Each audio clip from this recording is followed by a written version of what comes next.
Ozzy, can you hear me? But I can't hear you. Can you hear me? Yes, I can. Yes, thank you, thank you. Fantastic. So we're ready to begin. There's feedback. It's the laptop. Okay. Good morning and welcome to today's board retreat. I want to make some opening remarks, and I've done a lot of thinking about what brought us here today. And it's a culmination that started in September of 2021 when the board had an education session to begin to better understand the financial situation in the agency. And then it moved into November of 2021, where we actually had our first set of education sessions to consider and to talk about the role of FAIR. And we elected at that point to postpone making any decision about ridership FAIR until sometime in 2022. The third time was just last month, where we had an opportunity to learn about the role that FAIR plays in terms of the financial organization, in terms of supporting the operations of the agency. And at the conclusion of that time, each of the board members were asked to provide me with their thoughts on what they needed the staff to provide in order to make an informed decision about whether or not the agency should move forward at some point in the future on a FAIR increase. Not all board members are in agreement about this, and it's one of those times where we agree to disagree. The question is there enough support among the board to actually direct the staff to start the community polling, the Title VI evaluation, to bring back to the board for a formal vote? So today, one of the outcomes of today will be a straw vote among the board in terms of one direction that we will direct the agency to move forward on in order to bring potentially an ordinance change back to us in April.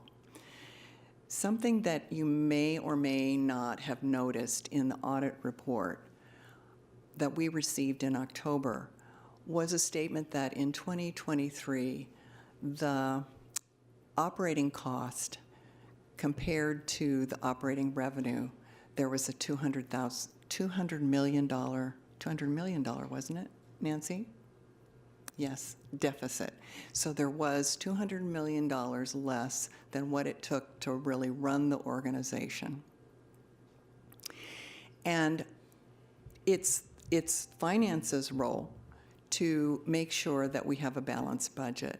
What has made it possible to have a balanced budget in light of less FAIR revenue has been recently through federal COVID funds, federal COVID relief funds, and from the fact that when we have budgeted positions in the agency and they are unfilled, those dollars are recurring once the position is filled, but they're one-time source of funds to help mitigate the lack of revenue to support operations.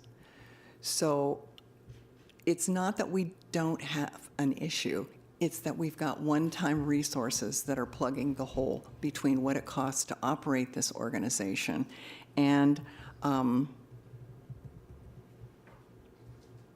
resources available. Now, there are some among us, and it's perfectly fine to say we need other sources of revenue. And I don't mind looking for other sources of revenue. The issue is that it will take some time in order to do that. And we've gone 10 years without any kind of a FAIR increase, while operating expenses have increased 44%.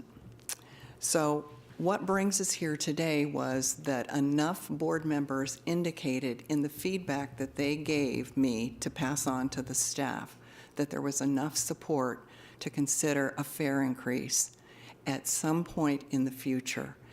And so that's why we've got some proposals that you're going to see today. It's not an opportunity to mix and match those proposals. As I've always said, the board's role is policy.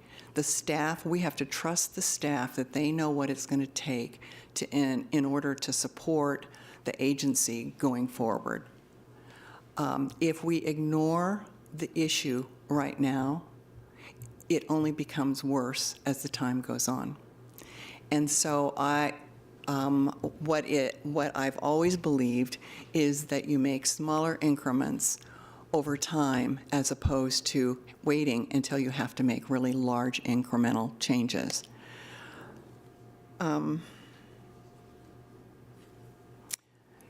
So by way of that as my introduction, I wanted you all to know that when we left the meeting in October, it was unclear whether we were going to come forward with a fare increase proposal for some time in the near future. And there was enough support that the staff did develop it, and it is on the basis of the staff and the general manager's recommendation that we hear them in terms of the pros and cons of that today. And at some point, I will be asking for a straw vote of the board so that we can give direction to the staff as to what they need to start the formal process of informing the community, gathering community input, and the Title VI evaluation or assessment. Having said that, I'm going to now turn over to the general manager, Sam Dessou, for his opening comments. Sam? Thanks, President Simmons. Let me get my microphone here adjusted. Thank you all for being here, also staff and public. Really appreciate today. We continue this very important discussion. I want to just pause and just say for us to succeed as an organization, you all know that we must be financial stable. And that can only be accomplished through having a sustainable budget that will consistently deliver reliable transit and also uninterrupted maintenance, which is incredibly important to this agency in order for us to deliver on our promise to this region that we said that we would provide transportation services. At our last board session, we reviewed a number of factors as we looked into our financial future. While our current financial future is stable today, today's discussion is going to give us direction to the next steps around fares. I have also listened to all of you. I've met with all of you and listened to you. And today we're going to share our proposals based on the feedback that was provided here shortly. I really hope the information presented today and at previous strategy sessions will be able to give me and also staff the needed direction that we need today on fares. So thank you, President Simmons. I'll turn it back to you.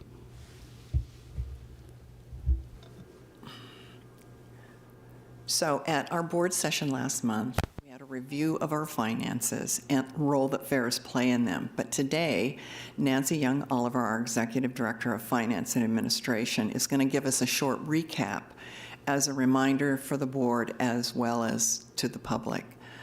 Nancy? Great. Thank you, President Simmons and members of the board. Kimberly, advance. So I wanted to start by repositioning us back to the conversation that we had just a few weeks ago. And that is to start with looking at what our resources are and our other funding. We have updated it just slightly. We wanted to show and be real clear on what our percentages are with, thank you, with no fare increases at this time, the STIF fund being fully devoted to operating, and no additional federal stimulus funds. So as you look at the categories up here, I modified that middle column just a little bit to help everyone understand that when we look at local contributions, it's a combination of either our employer payroll tax or a local sales tax. You'll see that the entities that we are comparing ourselves to, they don't have both. They have one or the other. So if you want a sales tax, then you're going to give up on the employer payroll tax and vice versa. Our fares, we're running at 15.5% of our total revenues. Our other operating revenue, those are things like advertising on our buses and lift contracts that we have. And close to the employer payroll taxes is our largest source of resources into the organization at almost 40%. We have some other operating grants that we receive from the local. And then when you look at our state funding, those STIF dollars are included in that column. And then all of the transportation agencies receive that federal funding in the form of formula dollars. And TriMet is at 35.6%. Advance. After our last presentation, Director Way asked the question of, do we know what our transportation and maintenance costs are? In other words, our operating costs. So when we look at our fare box recovery ratio, it's a simple formula. It's passenger fares divided by our operating costs. And our operating costs are made up of all of our transportation and maintenance costs. In our fiscal 2022 audited financial statements, you can see the transportation and maintenance costs total together over $406 million. Our passenger revenue was $53.9 million, giving you the 13.3% fare box recovery ratio that we had presented to you at our last meeting. Advance. It's important as we consider a fare increase that we understand some of our base assumptions. This is going to be true no matter what the answer is or what direction we go. So when we talk about a balanced budget that Linda mentioned earlier, we have that responsibility to ensure that we do have a balanced budget, and those elements that go into ensuring that balanced budget includes the 2.5 months operating reserves is maintained.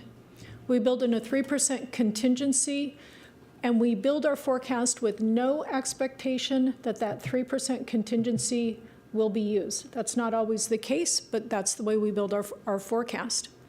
We have a modest increase of wages for both union and non-union at 3%. Our payroll tax growth is based on a lot of information, including reports from Eagle Northwest. Our pension and OPEB liabilities are continuously funded.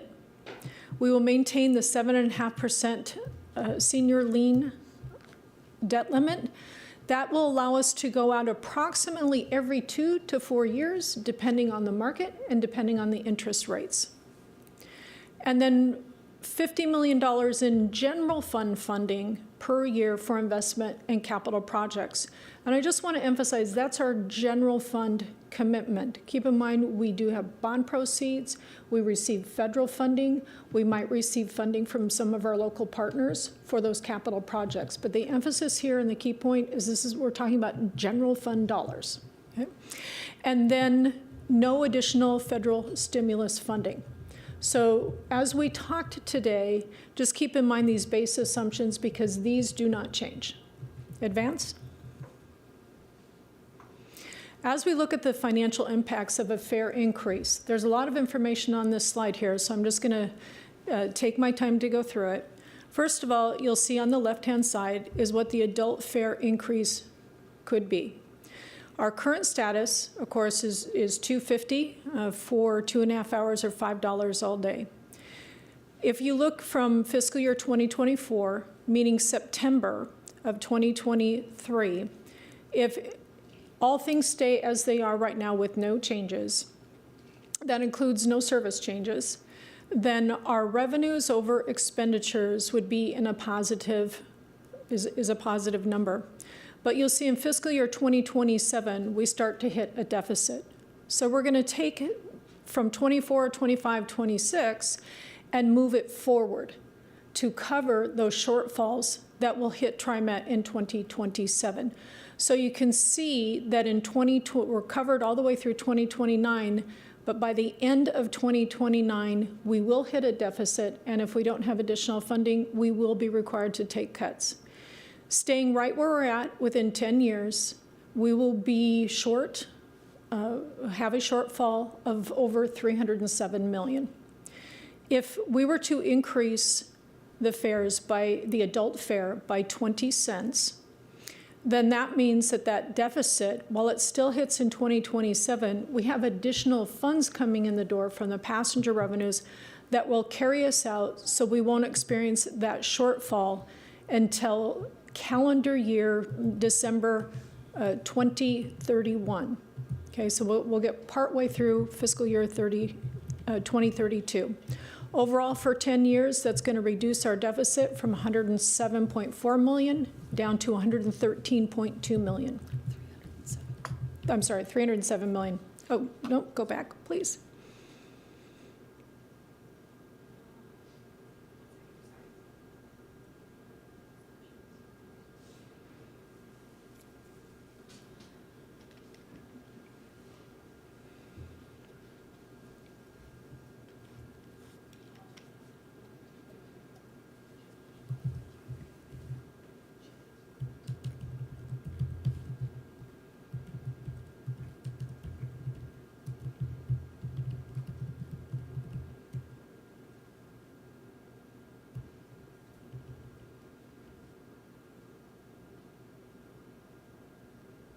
Great, thank you. If we were to increase the fares by 30 cents for the adult fare, that would extend the timeline for experiencing that deficit out to fiscal year 2033. In the 10-year period, we would have a shortfall of 16 million. If we were to increase the adult fare by 40 cents, then you can see that it takes us out actually past fiscal year 2033, we don't start to see a deficit again for at least 12 years. So this just gives you a placeholder to understand what changing our passenger fares by that 20 cents, 30 cents, 40 cents would do to our financial forecast. Director Simmons?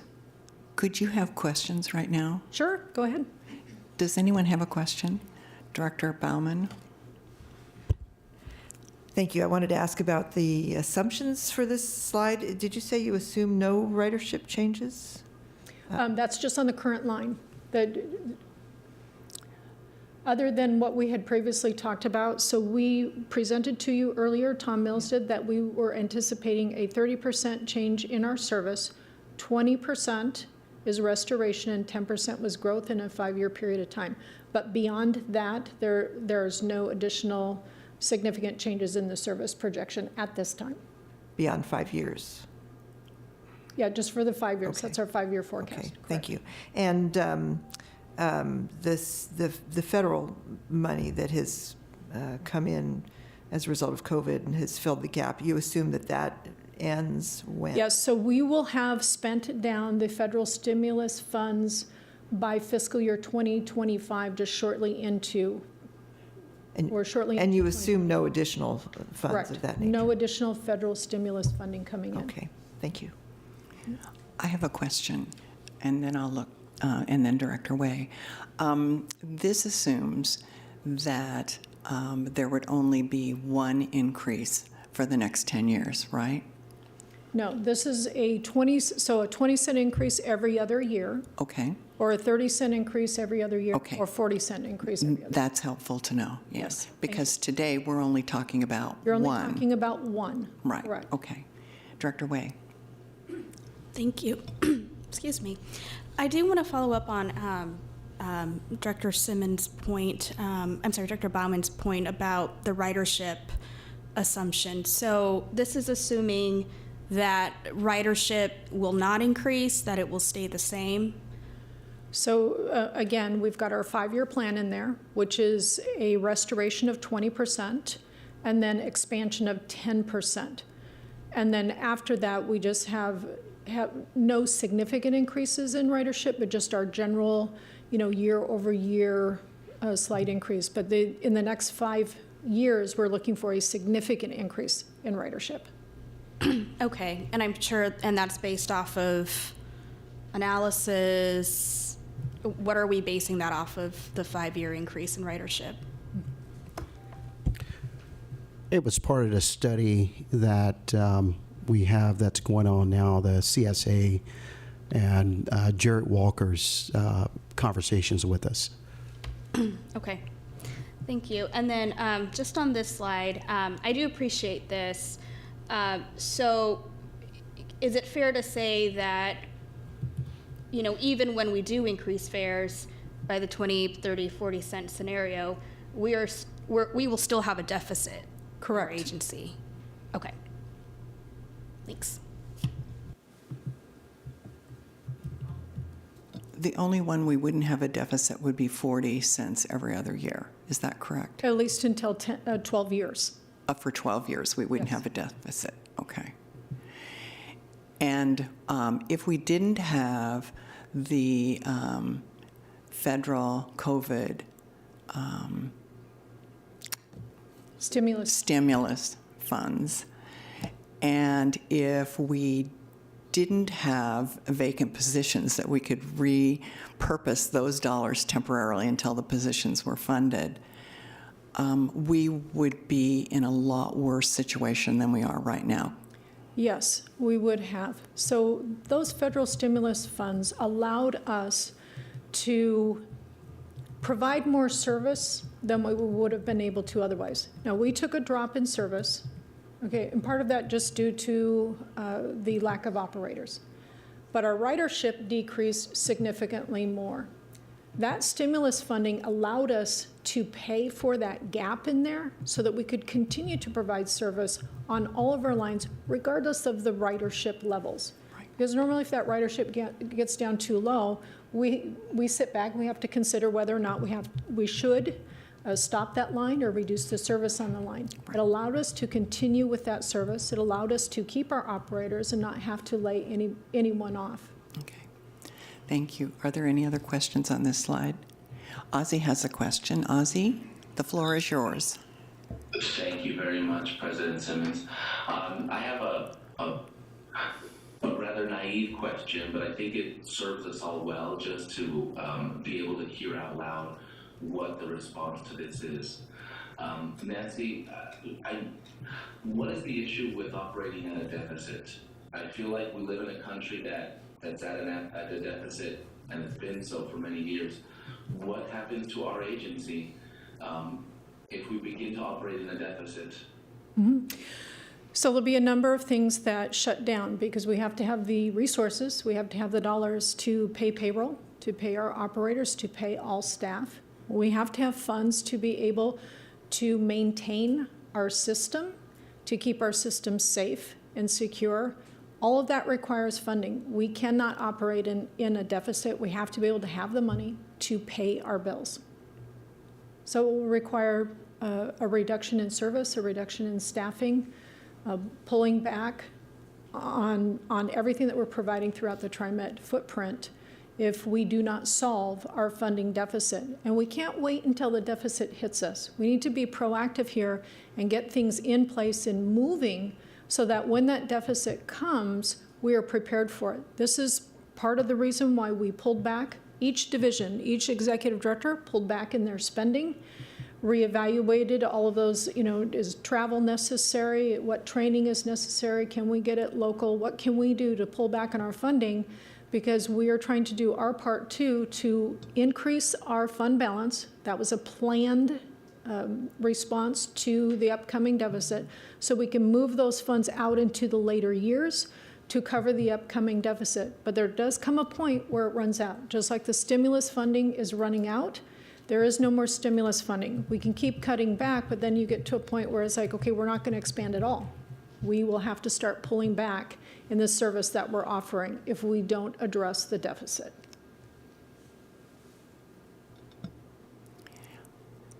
Are there any other questions from the board?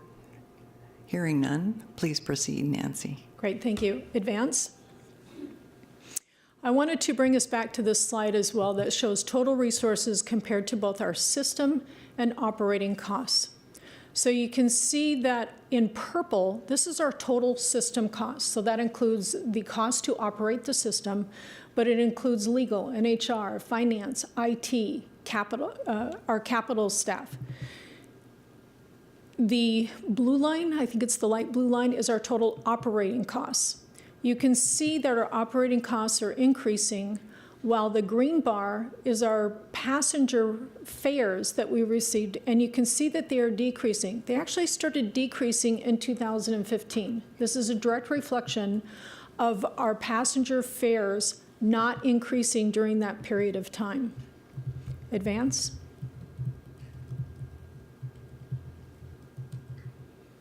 And now we're just looking at operating costs. So when you look at the operating costs, this further emphasizes how those just the operating costs, not the full system costs, but the operating costs are increasing while our passenger fares and our fare box recovery is continuing to decrease. Advance.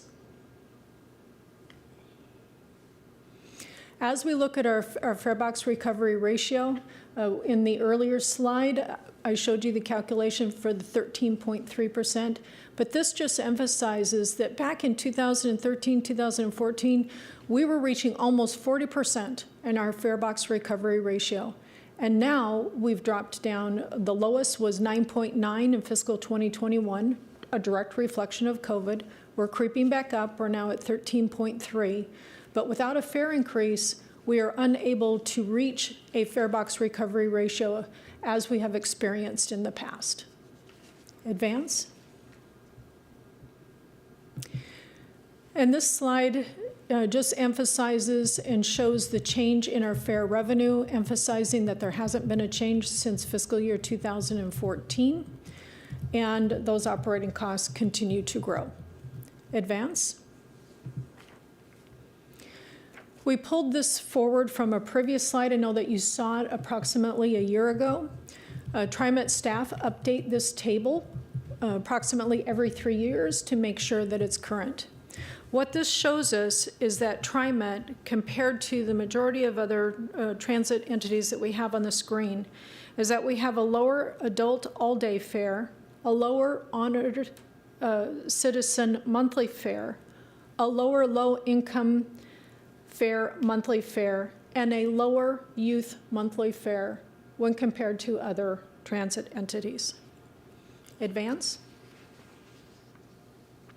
Beginning in 2012, TriMet initiated and launched some access transit programs. We started with 1.5 million, and then we've added to that over the years. The number of programs that we have to provide reduced fares are listed here on the screen, and I'll just pause for a minute so that you can take in all the different areas. But we've got fare relief programs, veterans, disability, and older adults pilot programs, fare assistance programs, youth programs, high school grant programs, youth summer pass pilot programs, and then the low-income fare program. All of those are funded through a combination of TriMet's general fund dollars and STIF funding dollars. Advance. Oh, Let's ask a question. Director Lewis. A question, on the fare increase, which of these programs would be affected? are you asking me if they would go away? No. When we increase, such as youth program, will that go up? Okay. Yes. Yeah, so in just a minute, we're going to talk to you about proposals and how we plan to mitigate the impact on youth, honored citizen, and low-income individuals. So we're looking for we're proposing additional funding through STIF funding to dedicate towards those programs. And we'll talk more about that in just a few minutes. Yes. A question I have is, when you total all of those up, do you have a grand total for what we provide in mitigating to all of these populations together? Because you have figures. Yeah, so we can do the math real If you quick. aggregated it up. Yeah, we'll do that. Because I know it started out to be a smaller amount, and over time it has Yes. grown significantly. Yeah, so let me just point out here. So for example, on the right-hand side, when we look at those youth programs, since 2019, we have committed $3.9 million in STIF funding. When you look at the summer youth pass pilot, just in, for 24-25, we're committing $3 million. When you look at the low-income fare program, it's been 12.7 million since 2018. On the left-hand side, the fare relief programs, it's been 2.2 million for fiscal '23. We've got 1.4 million in STIF funding and then 800,000 in foregone revenues. By TriMet, we've spent 10.8 million since 2015.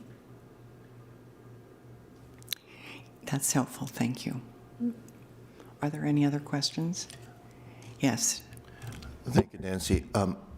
Not on this slide, but on the financial impact of a fare increase table slide, am I understanding correctly that ridership forecast of 20% restoration and 10% increase, that level is fixed in this assumption table, even when in the scenario of 40 cents fare increase every other year?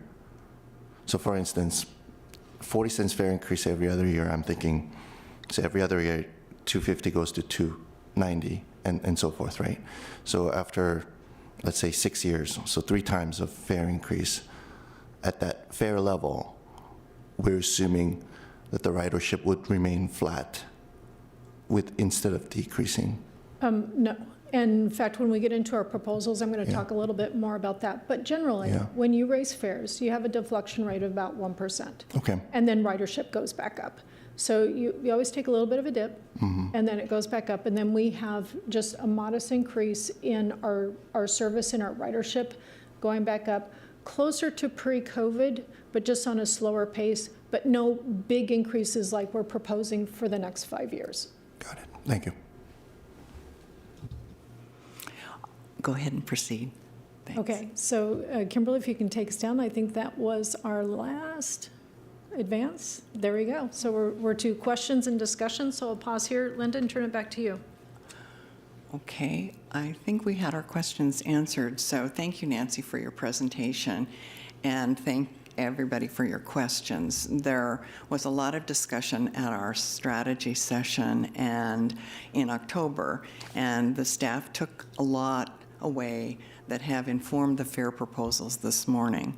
General Manager DeSue, can you please go over the feedback that you heard and informed this meeting's proposals? Thank you. Yeah, thank you, President Simmons. Let me capture for you and the board what I heard and staff as we went away from the last board strategy session around the role that fares plays in our financial future. So I'm just going to walk you through kind of what I heard. So we heard that a fare increase is needed, didn't know when and how much for a number of reasons, including that our revenues are not covering our expenses, and also it's been 10 years since we raised our adult fare. We know that a fare increase is part of our strategic financial plan. Also, it's part of our business plan, and it's part of the financial forecast that Nancy talked about a little bit. We also heard from you that we need to increase our fare evasion efforts, not only for compliance, but also part of the overall increase in safety and security presence. And then you asked us to look for ways to grow our ridership, which I just heard Director Kim just talk about, and also thus our revenue. We also heard that we need to make sure that our fare mitigation efforts are known to those who need it most, and we should look at our business partners and also our jurisdictional partners to see if there are any other funding resources that we can tackle. We heard some discussions from some of you about free fares and a fareless system.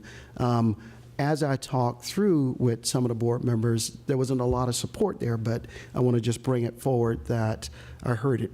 Also had one-on-one meetings with each of you in the weeks since the strategy session, and I heard your thoughts about our fares. And with all that information, you directed me to develop a few proposals for you to consider. And hopefully with your direction today, we could begin engaging the community in a thoughtful manner around this very important issue.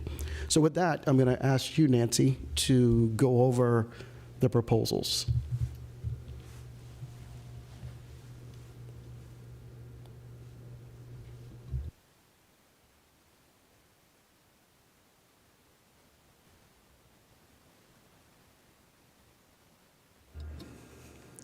Okay, we'll advance one. All right. So our fare increase policy and process goals. Foremost, we need to ensure that our fares are available to support our transit service, our ridership growth, system sustainability, safety, reliability, and accessibility for all. All the while, we also have to address inflationary costs of providing that service in our footprint. We also need to increase our overall revenue, including our fare box recovery ratio, in support of those operations. And we need to align with our business plan, our strategic financial plan, and our financial forecast. Advance. We heard from you from the previous meeting that you wanted to hear more from us on expanded fare mitigation. We're looking at bolstering our reduced fare signups, so increasing the number of participants, but active participants, not just signups, but getting people out there on our system. We also propose using more STIF funds to reduce the impact of the fare increase on the honored citizen youth as a mitigation factor. So Director Lewis specifically addresses your question that you had a minute ago. We're going to review our subsidy programs, and we want to expand awareness and participation in those programs. This is a lot of marketing and awareness, bringing that to our community. We're also going to look at exploring additional fare mitigation streams that are outside our partners that have overlapping vulnerable communities, such as the TANF, Temporary Assistance to Needy Families, DHS, Veterans Affairs, Medicare, and public housing. Advance.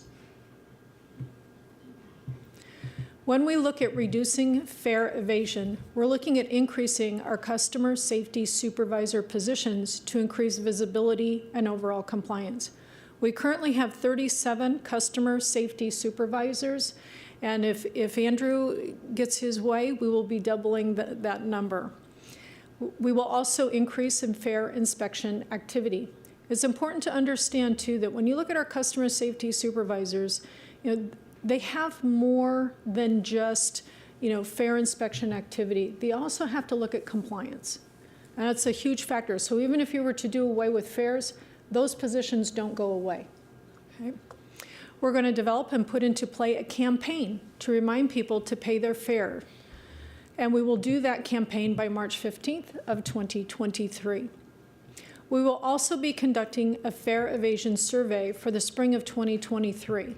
And with the results of that survey, we're going to implement plans to decrease fare evasion by 5%, by fiscal year 2024, and then further decreases during the following 5 years.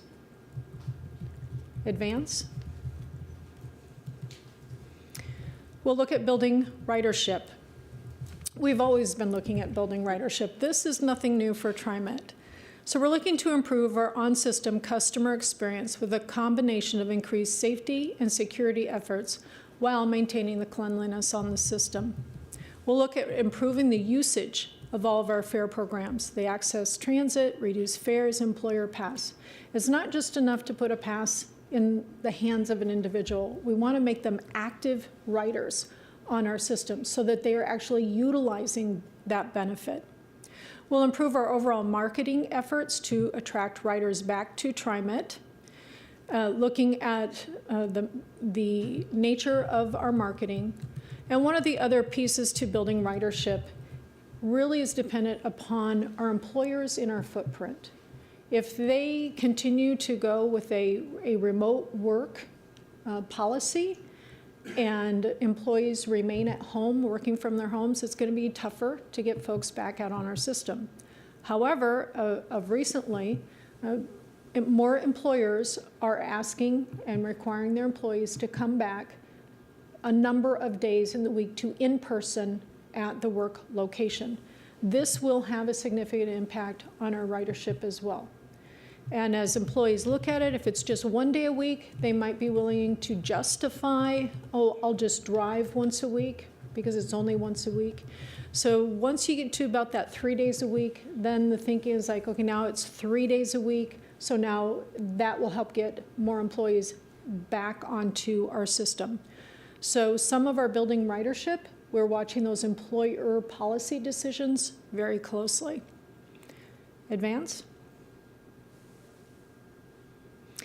So for board proposals, we've heard from you. Sam had one-on-one meetings with each of you. We took the information that we received from you, and we have 3 fair proposals for your discussion today. The first one would be to implement a fare increase in September of 2023 of 20 cents to the adult fare and the Lyft single ride. That would increase the honored citizen and youth fare by 10%, because by policy, the honored citizen and youth is 50% of the adult fare. Our second proposal is to look at January 2024 for an increase of 30 cents to the adult fare Lyft single ride and a 15 cent to the honored citizen and youth fare. And the final consideration is for September of 2024 for a 40-cent increased adult fare Lyft single ride and a 20-cent increased honored citizen youth fare.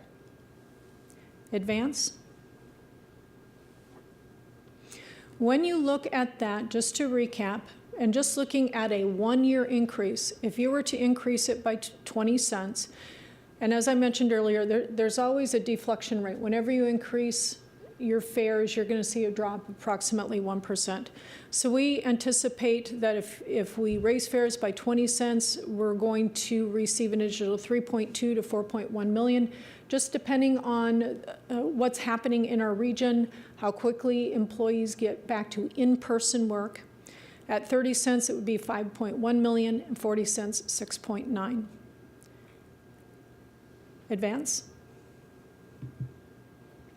This is just a repeat of the slide that I showed you previously, just as a reminder on the long-term impact of the financial impacts of a fare increase. So looking over the 10-year impact, if we do nothing, we're looking at a deficit of over $307 million.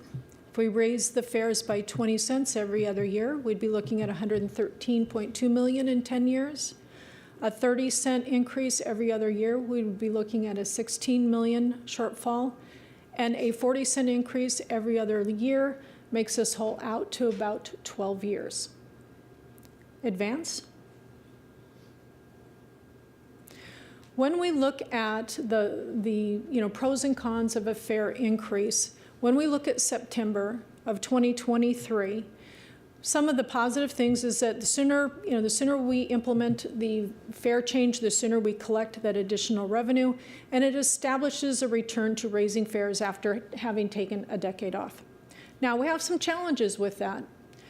Our first challenge is our HOP system. So as you know, this will be the first time that we will be going in and changing fares in our HOP system. So we have some reprogramming to do, along with some communications with our partners, meaning C-Tran and Streetcar. This affects our fare revenue sharing and the caps that we put in place. While we will do a Title VI analysis, we just have a shortened timeline to complete it and a shortened timeline for public engagement, but both public engagement and the Title VI analysis would occur.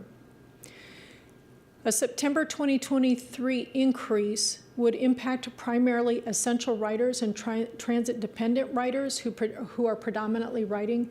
But as mentioned previously, one of our mitigating factors is to utilize more STIF funding to offset that impact. Advance. So looking at January 2024 increase, and whether we're talking about January of 24 or September of 24, the pros and cons are really the same. So I'll address them at the same time. So on the positive, it allows more time to socialize the fare increase and more time to negotiate our HOP system changes. It also allows for more time to look at the burden of that fare increase on those individuals who are essential riders and transit-dependent riders. On the negative, the further that time passes passes before we do a fare increase, that's lost revenue. And the period of time since the last fare makes it appear that TriMet can just continue to go without a fare year over year over year. So those pros and cons are true whether we look at January of 2024 or September of 2024. Advance and advance. The positive that comes out of a fare increase is that it aligns with our business plan, our strategic financial plan, and the financial forecast.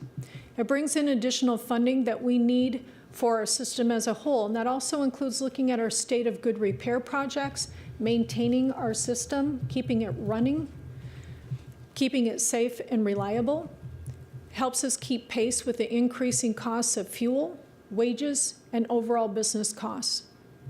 In addition, the FTA encourages regular increases to demonstrate prudent financial management. Advance. One of the big impacts of TriMet's revenue sources is in our ability to issue bonds. And as you know, TriMet currently maintains a AAA bond rating. Those bond rating agencies look very closely at our fare box revenue. I have had 2 meetings in the last month with our rating agencies, and one of the elements that they are looking at very closely now, so you can say that we're on watch for this one element, is the level of our fare box recovery, because it hasn't been increasing, but it's been decreasing. So now they're looking at how stable is this particular revenue source, which is one of our key revenue sources. It's one of our top 3 revenue sources for maintaining our system. So we are on watch for our passenger revenues. Our ability to issue bonds is important for our continued operations, especially as we look at expanding our system, having the infrastructure to do what we need to do, changing to a zero-emission bus fleet. And having a AAA bond rating allows TriMet to borrow funds at the most advantageous rate. The rating agencies also consider the strength and the diversification of our resources. They expect to see increases in all of those resources over time. So while our employer payroll taxes have increased, our federal formula funding has increased. Our passenger revenues have not increased. Other considerations: the federal funding that we have received will be spent down approximately fiscal year 2025, and our current business payroll tax growth ends in 2026, January of 2026. Advance. Now, the challenges of a fare increase. So when you look at our employer payroll tax, these employers and self-employed individuals in our district, they pay that tax, which is TriMet's largest source of funding. From January of 2016 through December of 2025, those employers have been paying an annual increase of 0.1% on top of their current rate. Over the scheduled 10 years of increases, we will have raised the payroll tax by 1%. But those employers don't just pay the employer payroll tax, they also pay for employee passes.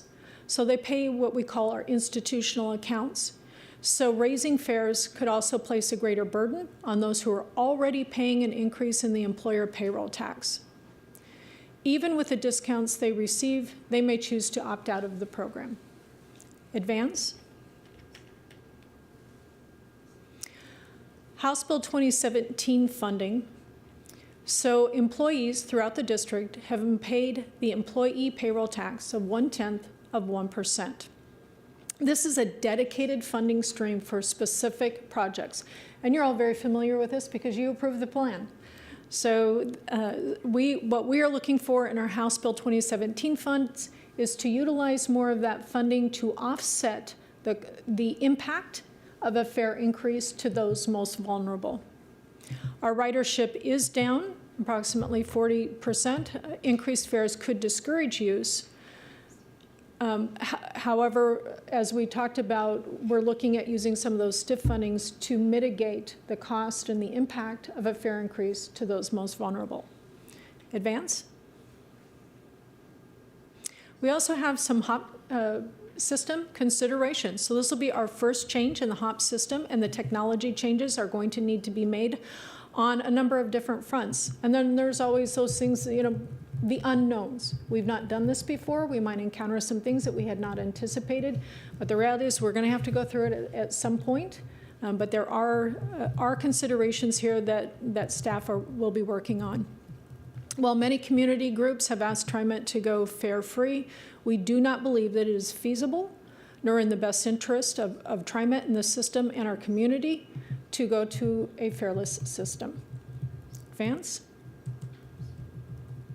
So we're here before you today to ask you, when should TriMet increase fares, and what range should TriMet implement those fares? So Director Simmons, I'll turn it back to you. And with that, I'm going to open the floor to the board to discuss the proposals before us. So I will look for hands. Director Way.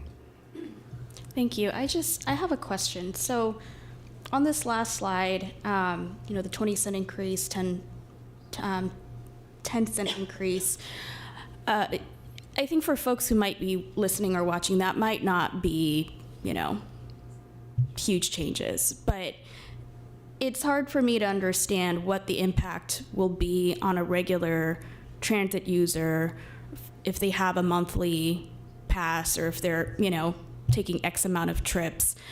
Can we have more information about that? Because I think what customers would like to see is, is that an additional $5, right? $10? I'm just throwing these numbers out because the 10-cent, 20-cent, I get it, but it also doesn't capture the month-to-month expense that either young people or either adults might experience. And I'm just saying that because cost of living is just very high right now. So if I can get a little bit more information on that, I think that would be helpful.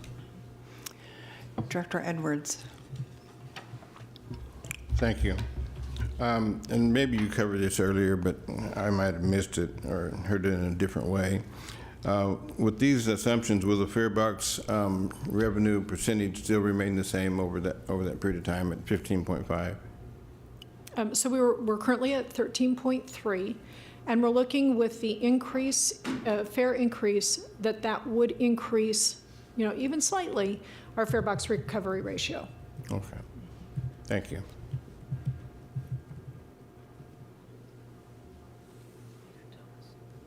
Oh, Thomas.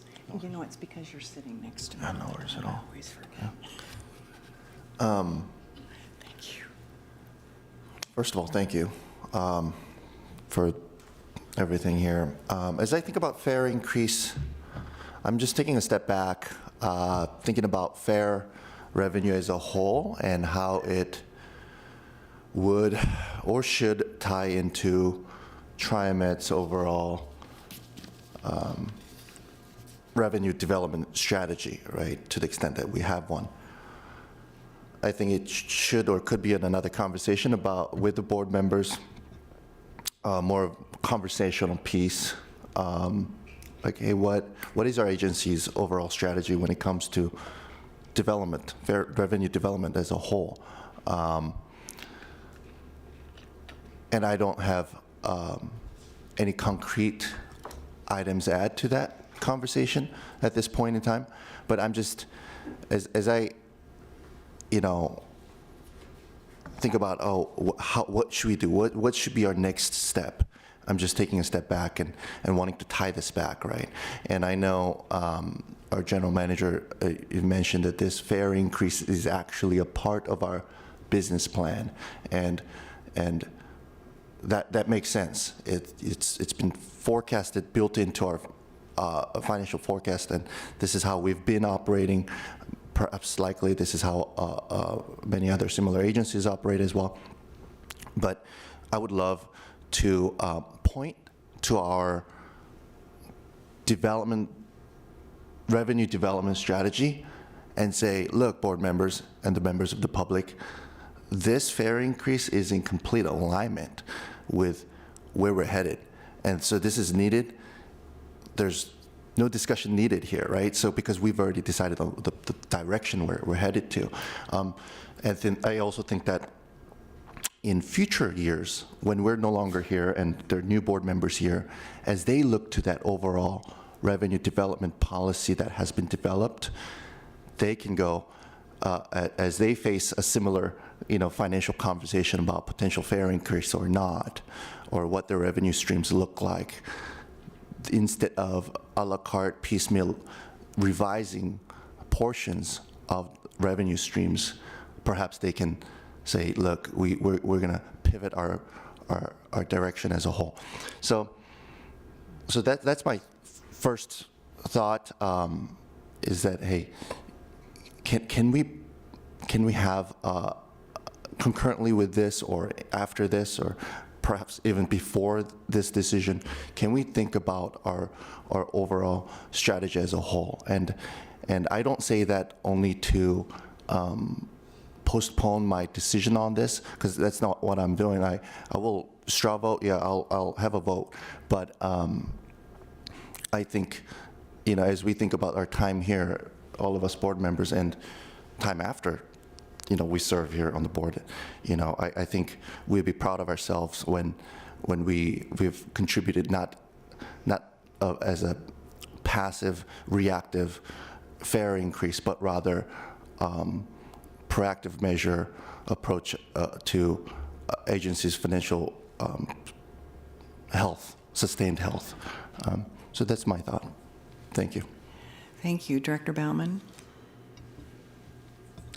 I'll follow on Director Kim's comments. As a practical matter, this board cannot bind a future board on fare increases. As my understanding is, it's going to be part of every budget. And so we can't, by any vote or any action on our part, dictate fare increases in September of 2024, right? We're going to be approving a budget that will go through the middle of 2024, not through September. So unless, you can correct me if I'm wrong, but I think as a practical matter, this board only has an impact on fares through mid-calendar year 2024.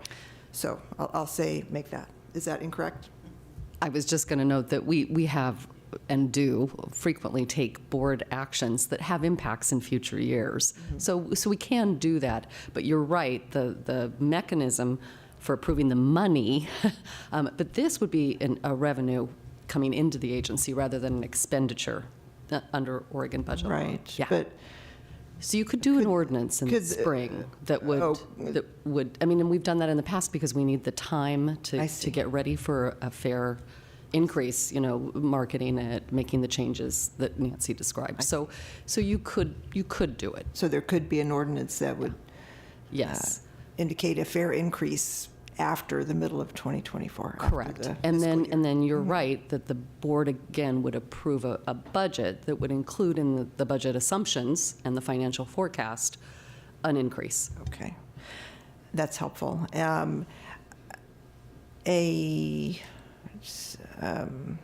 terms of us adopting a kind of a general policy around, we had talked before about a policy that would say, when will we trigger a fare increase? And I just think that's, it would be nice to have such a thing, but I think it's really difficult because there are so many factors that go into the financial health of the agency, as we've discussed. So kind of a mechanical yes, no, sort of when do we trigger a fare increase is I think would be a challenge. I think we've got to respond to the current situation. I am prepared to give you my views of these proposals, but perhaps we should hear preliminary from everybody first before we do that. So, okay. Ozzie, you have the floor. Thank you very much, President Simmons. My question is in regards to the impacts to the low income fare program. At this time, I do not recall any mechanism in the low-income fare program that adjusts, maybe I'm wrong, that adjusts the threshold for being able to qualify for the program based on changes in the cost of living and the changes to adjusted median income in Oregon. I know those numbers are changing, so I wondered if this discussion we're having today is completely decoupled from that program. My assumption is that any mechanism to increase the threshold over time because of cost of living will also have impacts to the size of that program. Thank you, John, for taking the floor. Could you please speak a little bit on that program's impact, if any, and if there's such a mechanism in place to increase that threshold over time? Good morning, President Simmons, Director Gonzalez, great question. And I'll circle back to what Executive Director Young had spoke to. First, I'd say all of the low-income fare program is indexed to our honored citizen fare number. It was developed to be half the cost of the adult fare. And as Nancy mentioned, part of the public participation outreach we would be doing is getting a sense of the impacts to low-income and minority communities and right-sizing that impact related to these subsidized fare programs. So what she spoke of is looking for using some of the external resources to reduce the burden to those low-income populations, youth populations, and honored citizens, seniors, and individuals with disabilities. What that would look like, that's what the public engagement would be for, to inform that. But we do our best to have mitigations in place to, I wouldn't say hold folks harmless, but hold folks as harmless as possible. But the rate, as it looks on the screen there, is what it would look, but there might be ways to actually absorb that extra increase to maintain the fares at the current status. So we could possibly, I believe, use STIF funds to maintain a youth fare at the current level while raising adult fare. Right? Now that would be part of that community conversation. So you could potentially decide to direct staff to move forward with a fare increase, but also ask us to look for additional mitigations or other resources to buy down that cost, because it's still a cost, but buy that down through external sources.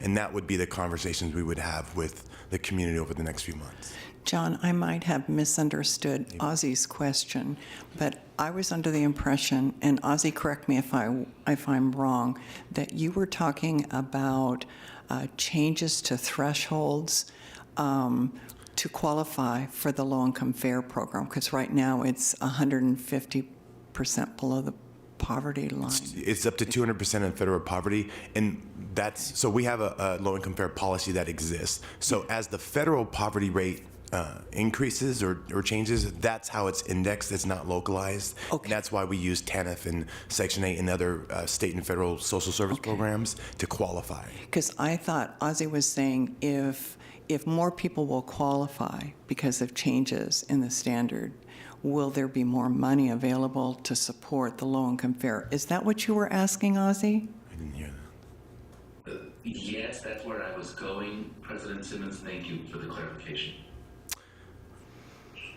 So right now, people qualify based on a certain percentage below the poverty line. And what Ozzy's saying, if that line goes up, which would make more people eligible, will we increase the amount of funds for low-income fare to address the increased population that would qualify?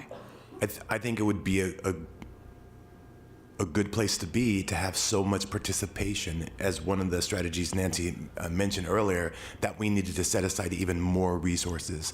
That hasn't been our experience. So right now, over 300,000 people in our region technically qualify for the fare. We don't have that level of ridership. Now we're looking to get as more riders. So at some point in a future meeting, we could have a conversation with the STIF committee about increasing the allocation. That's not where we're at now, but I do think with increased marketing and outreach and getting people to sign up and participate and ride, that could be a reality we would face, yes. Yeah, because the last 2 years of the STIF funding, we didn't utilize all of the resources available for Right, the so as we went from 100 million rides to 60 million rides, Right. that means 40% of our STIF funds weren't used as well. Does that answer your question, Director Gonzalez? It does, thank you. Going back to the point, I suppose, to this matter here for fare increases, I think that it's good for the general order to understand that our low-income fare program will remain in place. It sounds like it automatically gets adjusted based on its policy definition to follow the rate of poverty. And we anticipate in our region that this will have some impacts to how many qualify, how many can apply, and it's unclear whether they will have any impacts from the discussions we're having today about fare increases. It looks to me on the surface as though there are no impacts to our low-income fare riders and qualifying low-income fare households in our region.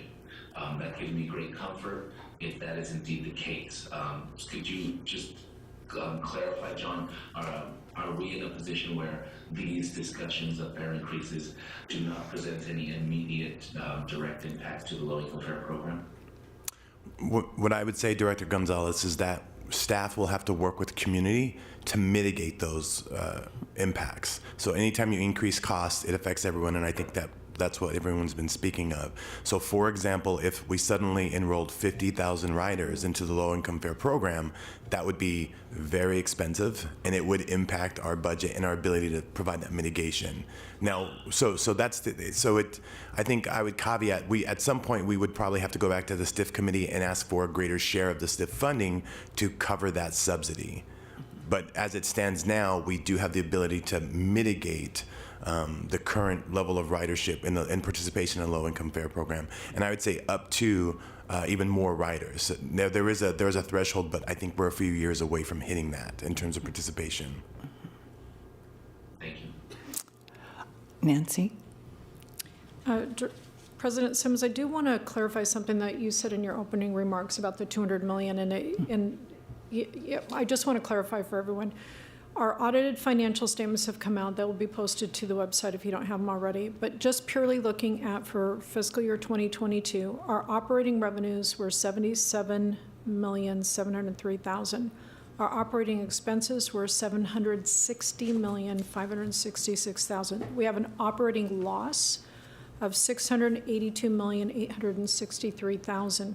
Then you apply the employer payroll tax, and then you apply our federal formula funding. So I just want to clarify that so it's factual. Yeah, it was on page 19 of the audit report that was for FY23 and indicated that the cost was something, I'm going from memory, of $793, and that the revenue was $200 million shortfall from that. So anyone who wants to look at the audit report, check out page 19, and it's covered there.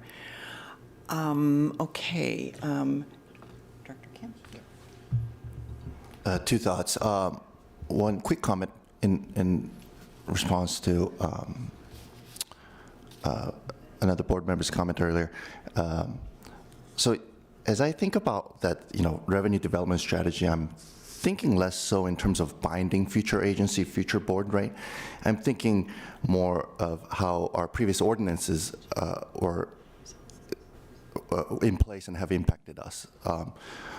Sort of like, let's say, our wonderful D&I effort. We came up with a strategy, we came up with direction, and we have a policy, and we work towards that.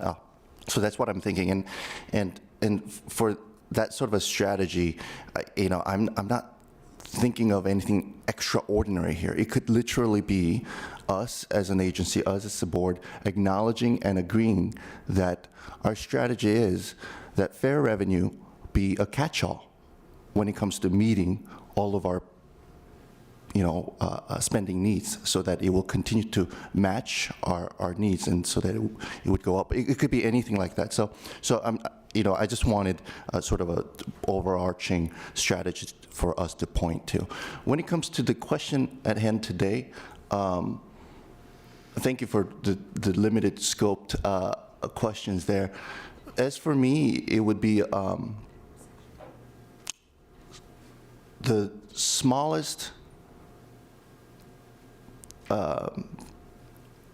So fare increase in amount of the smallest range that is as far out as practically possible, not just to allow for more time to, socialize fare increase and so forth that we've identified as pros, but for our entire board to align and perhaps next year, perhaps the year after, and to point to that overall revenue development strategy and say, now that we're in complete alignment, let's go for more tangible steps. Until then, I think my stance would be to go for, as if and when we must, to go for the smallest practicable fare increase that is as far out as possible. Thank you. Could you put the slide up that shows the three options?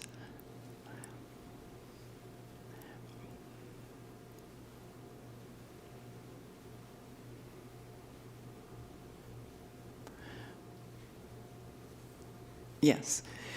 So what's before us today is not 20 cents in 2024. It's 20 cents in 2023. So as we look at which one we support, it gets greater the longer we wait because the need is greater.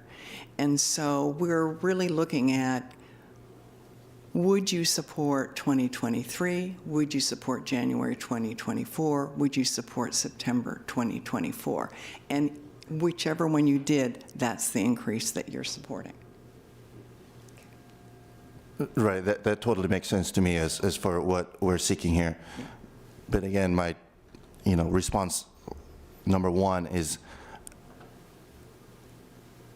what are we doing here? What strategy are we implementing here, right? So it's just a reactionary measure each time, every year, that will work, that will get us to survival. Mm-hmm. But how can we be sure that we're thriving, or we will be thriving post 12 years when we don't have that wonderful strategy that we can point to? Mm-hmm. So I understand what we're wanting to do here, okay. But that's my, okay. Yeah, thank you. Director Kim? I just wanted to add that back in 2014 and then again in 2019, the board adopted what's called a strategic financial plan that Nancy referenced in her presentation, and then we went a little bit deeper into it at the last presentation. We'll get you a copy of that strategic financial plan, which Section 4 specifically addresses our fare policy. The board's adopted fare policy, which I think feeds into this comprehensive strategy that you're referencing. I hope it does. Yeah. But we'll get that to you so that you can have that. Yeah, yes, please. And to the extent that, fare increase in alignment with that policy, that makes sense to me. So thank you. Yeah. Director Wei. Thank you. I'm enjoying this discussion, so thank you for giving us a lot of time just to ask our questions. I am struggling with the current proposals here because I'm still trying to see the bigger picture of services that we're going to have in 2023, 2024, et cetera, the 10-year plan. And then going back to the ridership, just still trying to understand, the impact to people's pocketbooks for, a normal user, however we're, the agency's defining it. And then again, how the 20 cent, 30, 40, et cetera, is going to impact them on a monthly basis. I feel like there's just still a lot of unknowns, and I understand our business reason in our case to have a fare box recovery plan, but it's just one part, right, of our entire system, our entire network. And so I appreciate the in-depth, looking at the 10-year and then, looking at the deficit. But in my mind, I'm going, well, we're still going to have a deficit. and I just feel like it's still unsustainable. It's still shaky in terms of, the revenue that we're relying on passenger fares for our operating costs. So those are just kind of my reactions to this. And let's see, I don't know what else I want to add in here, but I also just remembered there was a campaign, there was a slide on one of the pros of a fare increase, and there was a bullet point around, doing a public service campaign around, people ought to pay their fares. I remembered that campaign, and I remember it didn't land very well with some members of our community. They just felt like they didn't want to police, their neighbors who are riding next to them to just ask, hey, are you paying fare or not? So I don't want to create that kind of negativity in our system too, where we have to judge people if whether or not they're paying their fares or not. But that's just a comment. I just saw that bullet point and I was like, maybe we don't want to spend $1 million or millions of dollars, however that cost us last time, to do sort of a PSA around have you paid your fares. But rather maybe the messaging going forward can be, the real thing that I think is really impacting all of us right now, which is it's expensive to get in your car, right? It's expensive to put a gallon of gas in your car, so choose public transit, right? Choose public transit as the cheaper way to save our planet, to minimize congestion, save your money, right? So that's just more of I'm going on a tangent. That's just more of a sort of maybe a messaging, marketing thing that we can do. In fact, I think we should be doing that already. We haven't, but going back to this, yeah, I'm just again still kind of struggling with just seeing the bigger picture of how does TriMet going to look like in 2024, 2025, et cetera, once hopefully we get out of a pandemic. How does going back to normal look like? So I don't know. Those are just some of the comments and questions that I have. Director Bauman?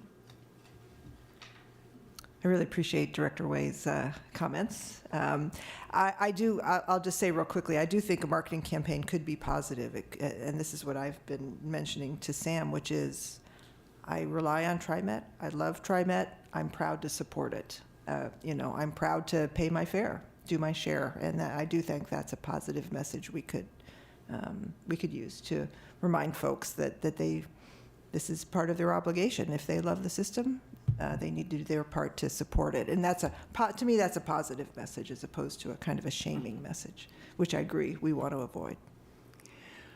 Thank you. One thing I'd like to say is that the staff has spent a lot of time thinking about they could live with any one of these. Yes, the 20-cent and the 30-cent doesn't get us home free for 12 years like the 40-cent does. And it's predicated our budget forecasting on an every other year scenario. What we're faced with here today is to start the process for the agency of finding a way to increase the fare revenue. And there are a lot of things in the forecast that we don't know. But what this board is faced with is making a decision about which one of these that you could support with some unknown about the future. And one of the things is my regret as being on the board over 5 years is that never before has there been a discussion about increasing fares. And one of the things I'd like to see happen is that every year the board, the staff provide for the board the reality of how ridership and fare revenue is aligned or isn't aligned, and whether that decision has to be made on a year-to-year basis, whether we develop a forecast on an every other year basis of a fare increase. It may be that there may be some years when if ridership came back at a greater level, we wouldn't have to implement a fare increase every other year. So, I mean, this is speculative, yes. I can tell you where I am is the least impact on people is the smallest increase. even though it comes sooner. It at least gets the agency moving in the right direction and addressing something that we haven't as an agency addressed for 10 years. And with the understanding that every year, whoever is in the board will look at the ridership, the mitigation, what is the fare, how it relates to the revenue generated in terms of the cost of operating the agency, which hasn't happened before. So, I think for me, the decision today needs to be based on what has the smallest impact that will generate more money over the long run, with the caveat that it'll be evaluated on a year-to-year basis in budget development. Are there other comments? Director Lewis, you've been so silent. Thank you. Yes, I have been silent. As Kathy said, lots to listen to and lots of information to take in. I use a different lens, I think, from some of my board members, but I think just to comment on what you said, that the 2 years or 2.5 years of the pandemic played into us not discussing an increase, and that is why we're here today. So I know that during your tenure here on the board, maybe 4 or 5 years, but we're here. And then just comment on Kathy's Director Way's comment of looking back at what the reality is and having a new normal. I mean, I think that's the talk among many of my constituents is what's the new normal? But I have 3 comments to share. Can we go back to slide 8? And I just want to share with my fellow board members my thoughts. It's 8 where we have the financial impact on the fare increase, the graph. Okay.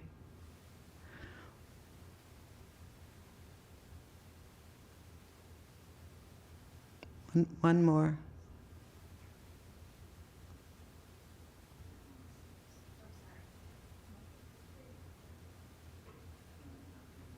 One more. Nope. 8. 8, financial impact on the fare increase.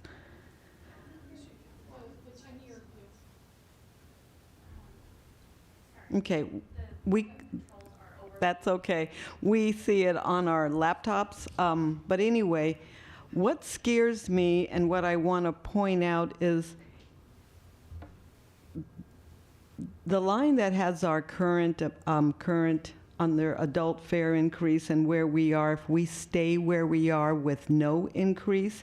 In the year 2027, we have 24.8. That scares the heck out of me. If we do not have an increase, we're looking at those of us that are sitting here talking to the folks in this room about layoffs. We will need to do something and how that will impact our payroll and our operating and overhead. So that conversation compared to the conversation we have now doesn't scare me. I mean, I think we can look at something needs to be done, but I don't want to be here pretty much probably in 2026 having that discussion if we do nothing. That is huge. That is dangerous. The other part, number 2, that I wanted to point out was there was no discussion on increasing fare and how that will impact fare evasion. That's going to go up. I mean, that's just, yeah, if I can't afford it and it's going up, well, I'll just get on and avoid. And I think we can do better than increasing our fare inspection activity, because then we have a lot of folks doing evasion. I think that we can build on the part of ridership is putting more ambassadors. Even though we're going to increase the inspection activity, that will create some, I think, some rider safety. So not only increasing fare inspection, but also increasing other representatives, such as the ambassador or CRTs, on the line to offset.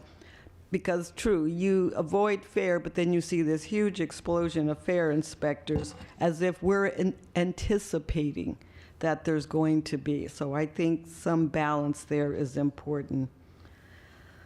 I think that was my comments, but yeah. We have the slide up. Yeah, that's. I saw that and went like, oh my gosh. Okay, so what does that mean? And so when you go back and look at the budget, that's payroll. That's our staff.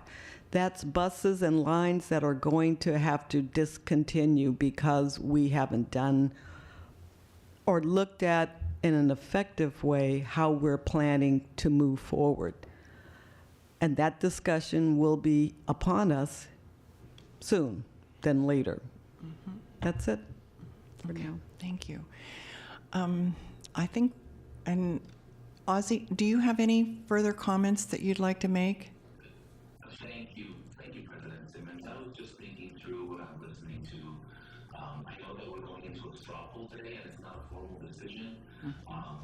But for the sake of bringing our thoughts out to the table, I believe that the worst thing we can do at this time, from an equity standpoint, from a service standpoint, from a responsibility to our public standpoint, is to do nothing. And I see that the longer it's been a minute since we had this conversation, and the longer we wait, the bigger that first step needs to be. And that is clear to me. I don't see a reason why we should be delaying having this conversation any further. And it's important that we engage in this conversation as a board and as an agency responsibly, knowing that every time we have this conversation, there's going to be a mechanism that's already in place, it's already regulated to evaluate impacts to the public, to evaluate equity impacts, and to look every single time at how this is going to influence our financial sustainability. We are not in a moment in my mind to be trying to scrimp and save our way into a solvent agency. We, for many reasons, need to be looking at how we're going to reinforce the financial stability of the services we provide. We're in a growth period with service. We cannot afford to underfund the operational side of that growth. And I feel like that's what essentially we're ignoring by not addressing this fare increase today. Any amount is going to be a challenge for the public, and I don't think we should be shy or squeamish about engaging in this. At the end of the day, we have to be solid, and we have to be able to demonstrate responsible use, both on the rider standpoint and responsible management on the administration and that policy standpoint. I'm not certain if there's any other items beyond our discussion forum here in advance of the straw poll, but I feel like this is the moment where we get to see where we are so that the agency can move forward. I feel like we owe Nancy and Sam and the agency at large some clarity here so that they can proceed on actually doing the hard work of making this, penciling this out and making it something that we can actually begin to implement. It's not the best conversation to be having at a time when we're trying to increase ridership, but we're finding ourselves in a predicament that we can see into the future clearly. This is the moment to be addressing it. Before I go to Director Bauman, would you care to tell us which proposal you would support?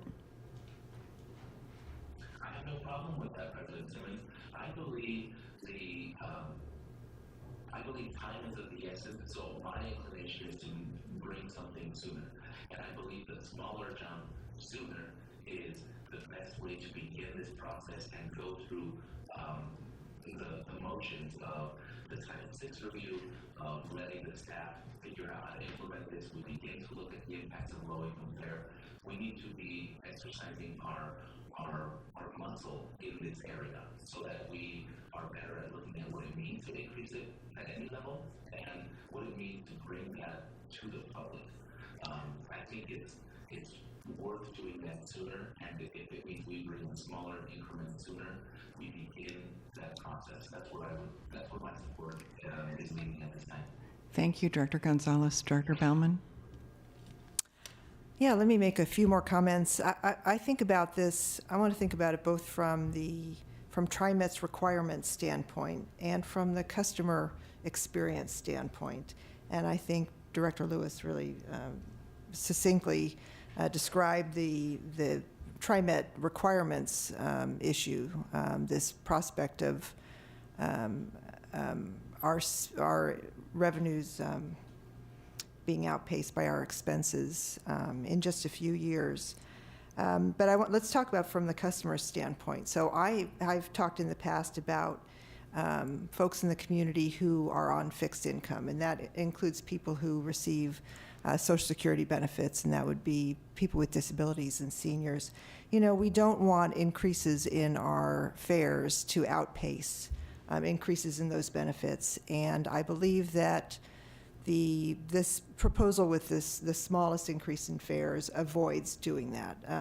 Those benefits increased 5% last year, and they're going to increase 10% this year. So for those folks who are the most vulnerable in our community, who are reliant on those benefits, a small fare increase would not outstrip their increase in benefits. So that's very important to me.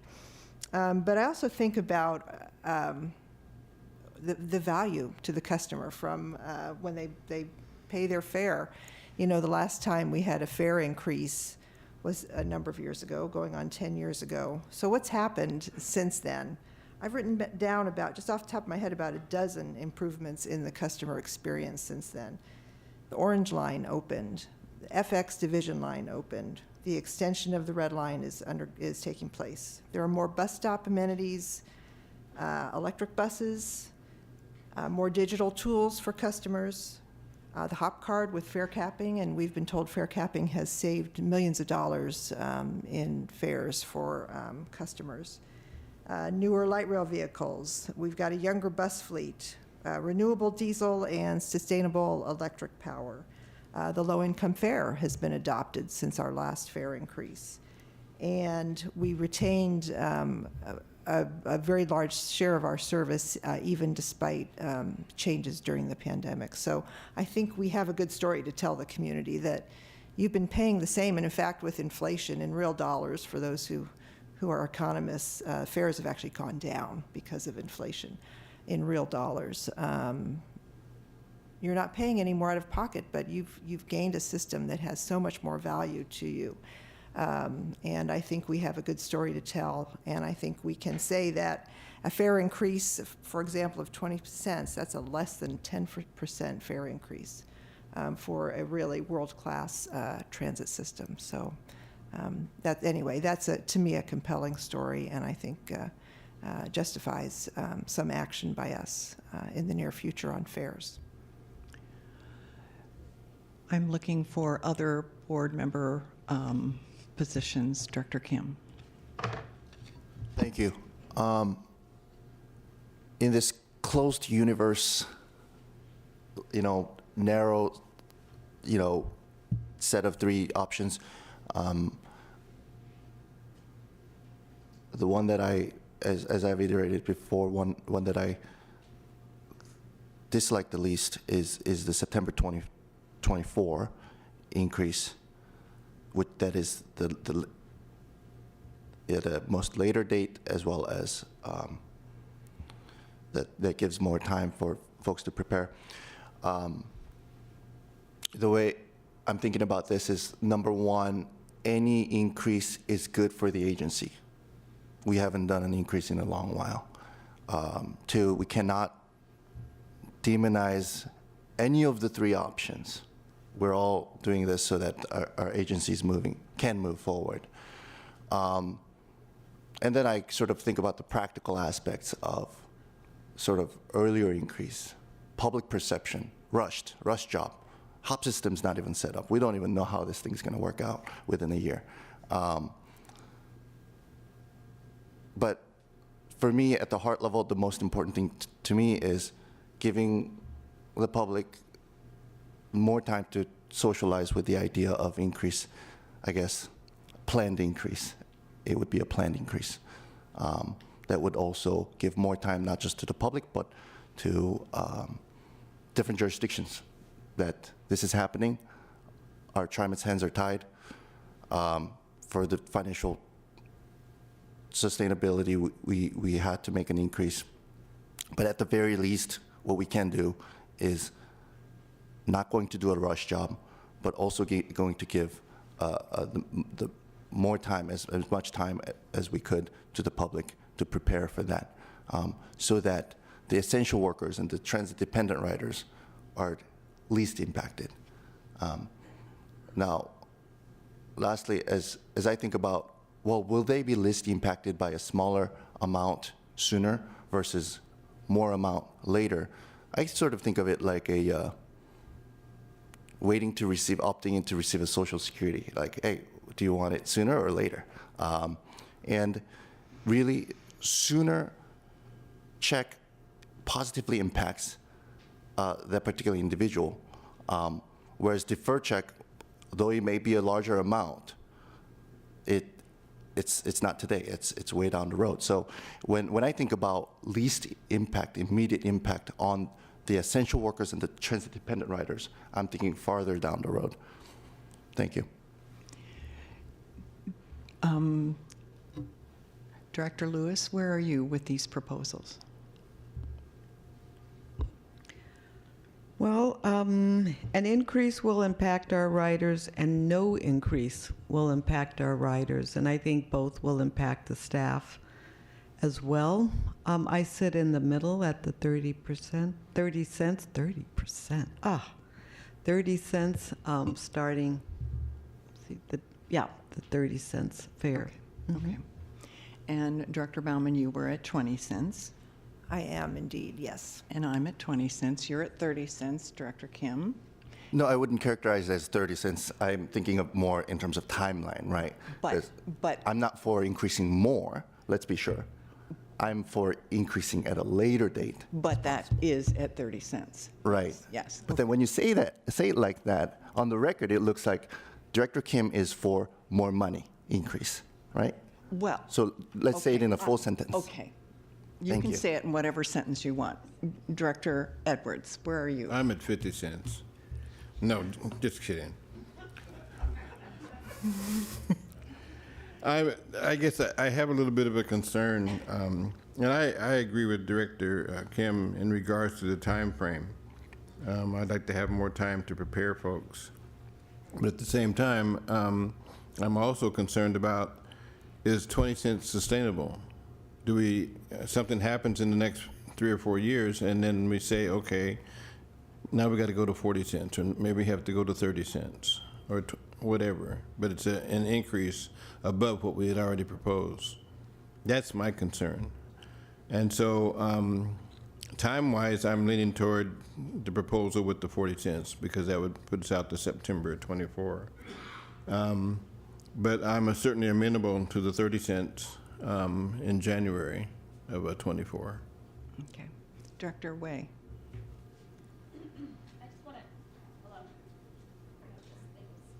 Hello? Can we go, I'm sorry, we're going to keep doing this, but can we go back to the scenario slide with the, not, oh, okay. Well, so this one was different from the previous slide that we were viewing with the deficit and the slide 8. Okay, so just so you know, so your slide 8 is not my slide 8. Oh, okay. Yes, financial impacts of a fare increase. I'm sorry, I know you're toggling between two different presentations. I do want to ask just a quick clarifying question. So the slide that we'll see That's from fiscal year 2024 to fiscal year 2023. That currently just says the adult fare increase. Thank you. But what we have before us is both an adult and a youth increase. So I just don't know why the youth piece increase was not included in there. When you look at so if the increase is a 30-cent increase in the adult fare, the result of that is a 15-cent increase on youth and honored citizen, because by policy, it is 50%. Okay, so this is encompassing Right. those additional increases. Yes. Okay, got it. So I know we're taking a straw poll. I feel like, again, this is just, my feeling is we still have a system that's unsustainable with just relying on passenger fares that are collected to, offset our operational costs. I'm glad that there's some conversations that General Manager DeSue and team are having around exploring partnerships, collaborations, anything that we can do, to make sure that we have something that is more, that is going to be more future-proof, if that makes sense. Because I sort of echo some of the comments made earlier. What if we face another pandemic? What if we face a disaster in our region where we can't collect fares anymore, where we, will continue to have decreasing ridership. So I just think more about those pieces that I think, again, come into play when we think about, the long-term sustainability of our region and how we're going to get those riders back. I truly, truly believe that, we need to continue to still explore as much subsidized options that we can, given that, we are entering into a new realm where, we are going to have different leaders that are being elected. We all know that.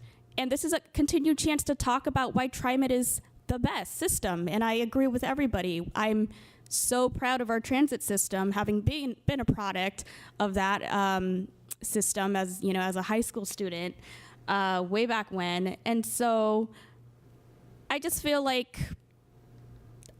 we're limiting ourselves a bit and just sort of, here's just the three things that we have to, sort of put our input into. And I will support one of these today that I feel like, makes the most sense for the agency to go towards. But I just still don't want to, put any conversations off that aren't around exploring other revenue. So I just want to be clear that, this is one tool in our toolbox, but please let's continue to explore other options as a way to, make sure that we have a truly equitable, sustainable system. So with that being said, I know we're just giving some direction to the board. So, again, there'll be community engagement, there'll be future conversations, but this is just what I'm understanding, President Simmons, is just giving some direction so that the staff can take this information and do something with that. So I would be in favor of the option that gives us more time so that we can see where the ridership is going in the next year or so. And also, there was a slide 11 that I'm kind of gravitating towards, which is a September 2024 increase. So that would allow more time to socialize fares, allow more time to negotiate the HOP system changes, again, still to be determined in terms of how that will roll out. And then it will also allow for more of the return so that the burden of a fare increase is not felt primarily by essential riders and transit-dependent riders. So I'm in favor of anything that we can do to just push out this conversation further and not have an immediate fare increase. Director Edwards. Thank you. And I forgot to mention earlier that, and I'd raised this issue prior, about is there an opportunity to phase it in somehow? can we do 10 cents now, 20 cents later, 30 cents later? That's not the proposal. Oh, I understand Yeah. that, but I'm saying that it can that be under consideration No. going forward? No, All right. no. This is, the staff has developed this on the basis of their understanding of where the agency is. And it's not the board to come up with a different proposal. Thank you. Director Gonzalez, I want to make sure I understand where you are with these three proposals.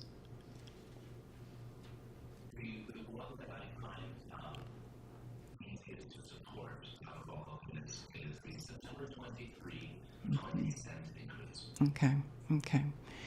So let me summarize what I think I heard. I've heard Director Gonzalez, Director Bauman, and me support September 2023.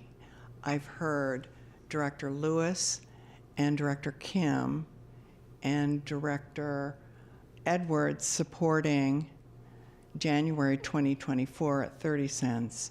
And I've heard Director Way supporting September 2024. Director Kim. No, to be sure, I've supported the September 2024 increase. Oh, you at a later date, along with Oh, I didn't hear you say that. Oh, the whole theme of what I've been talking about here is giving people more time to adjust here, right? oh, I thought it was January 2024 you were supporting. Well, that's incorrect. We can look into the minutes later, too. Oh, no. I've been saying I'm fine. the same stuff here, I'm right? fine. So I'm it's okay. fine. I'm fine. Yeah. It's not what I heard, but And I'm not. while challenging understanding you. the rationale is to give more people and give us more people more time to adjust as well. But it's really, I'm thinking about the essential workers and the transit-dependent folks to have more time to know, yeah, although it's at a higher rate, not 20 cents, but 40 cents, but it's going to come at a later time. Okay, so just, so I'm managing your September 2024, your September 24? No, January. You're January 24. You are September 2024, and you are?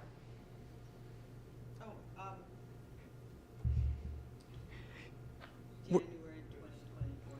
And three of us are September 2023.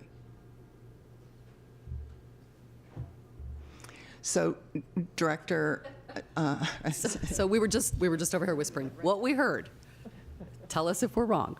What we heard is that we have 100% support for moving forward with a fair increase in September of 2024. All board members would vote in favor of that. You have some board members who would vote to do that sooner, but you don't have a majority. that's not true. Oh, I I'm heard not Director sure I agree Gonzalez. with the 40-cent increase. in Okay, well then, Yeah. that might be what you need to continue discussing, is Yeah. if you don't have alignment yet about timing, Well, don't we have the have, votes for we don't need consensus. We have 3 board members, so we need 4 board members to agree to one of the timelines. We have You need Director 4 board members to agree to a September 23 at 20 cents, or all board members to agree to a later date and an amount. Yes, correct. Okay. So I know we have 3 board members who support September 2023. Does anyone else wish to change their position? Director I'm Edwards. not trying to change my position, but it sounds like we're going to do some ranked voting here. Yeah. Same thing that was on the ballot yesterday.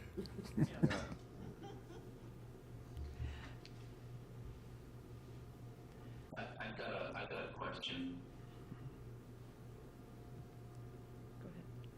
Go ahead. Oh, thank you, President Simmons.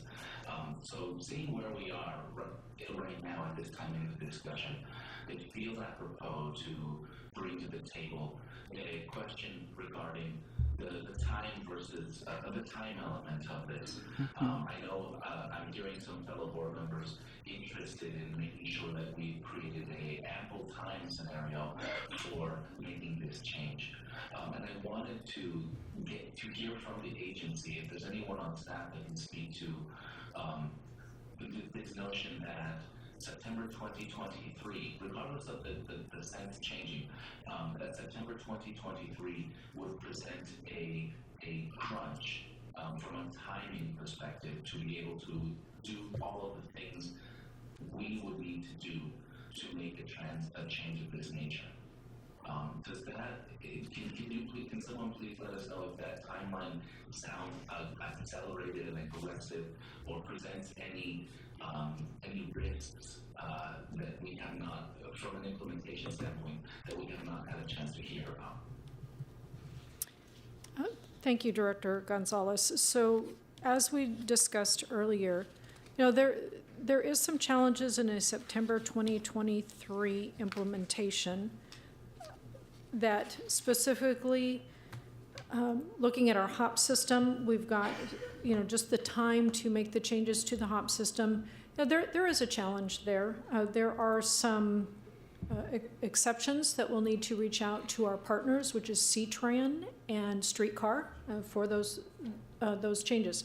Now, not impossible, but something that if we had a later date like January of 2024, we wouldn't have to do those negotiations. The time to do public outreach and a Title VI analysis, it's a shorter time. We would like to do the best job at those. And, September of 2023 just shortens the timeline. Is it impossible to get it done? Nancy, it's the same timeline regardless of which one we choose, because this board will look at an ordinance in April for either one of these, and we will approve an ordinance for any one of these. So it's the same timeline for Title VI and for the community engagement. It's the back end, not the front end. Front end is the Title VI. Yeah, okay. So do you want to? That's the back end. You are correct that the board would vote first reading in April, second reading in May, along with the budget. Right. On an ordinance, no matter what you land. However, she is correct that the Title VI analysis and the public outreach would be more, we would have more time to do it under a January 24 or a September 24 timeline. But we wouldn't have the input for the ordinance review from the Title VI or the community out. We wouldn't have the feedback that the board needs in making the ordinance change. That's not what I said. What I said was we will do the outreach and we will do the Title VI under any three of these proposals. It will be abbreviated under the September 2023. We will have to crunch it. However, you're decoupling the ordinance from the Title VI and the community feedback, because it's my understanding that for us as a board to make a decision on an ordinance, we need that. And we're not going to delay the ordinance on September 24 until September 24. Correct. So how would we have any more feedback from the community by doing that? Because, I mean, you still have to have a Title VI and you still have to have community engagement before the ordinance. Correct. And I guess sorry, I want to go back to Director Gonzalez's question, which was what barriers or challenges would a September 23 implementation cause us? And I think we're confusing what's required versus what's good, right? So staff are telling you, technically, we can meet our legal requirement in time to give you all a legally accepted document by April. That does include Title VI. Is that the best practice or a good practice to socialize a region on a fare increase? And I think staff are telling you more time is better. Okay. The most time is best. So required versus good is the question. Okay. Can we do it? It's an amazing team at TriMet, yes. Is it the best way? That's why we need your direction. I'm still not hearing the answer to my question, though, which is, it's my understanding that this board would expect, regardless of the proposals, community engagement and a Title VI by April Correct. Yes. for any of these. So it doesn't give more time.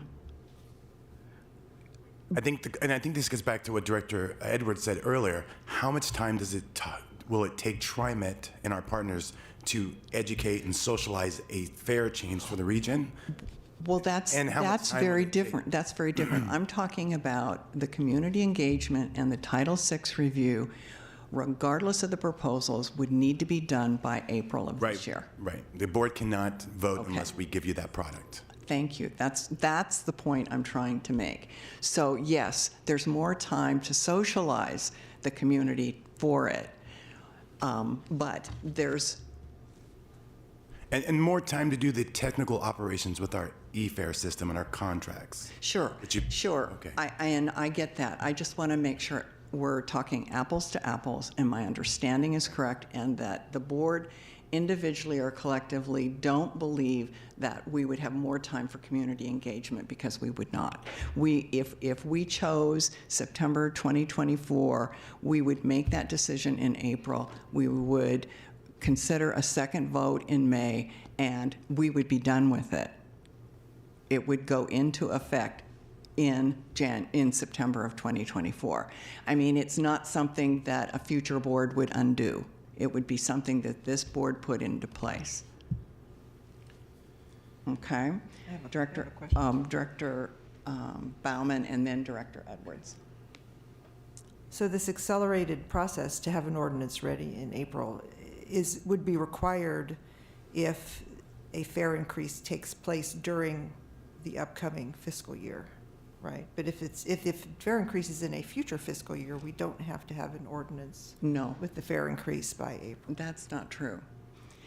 This board is looking at making a fare increase. So that means this board needs to act on an ordinance Before the term of the Right. two board members who are going to be termed out. That's correct. So this is all coming to us now late, unfortunately. I guess we didn't realize until today that there was going to be time pressure for the board as currently constituted to adopt a fare increase.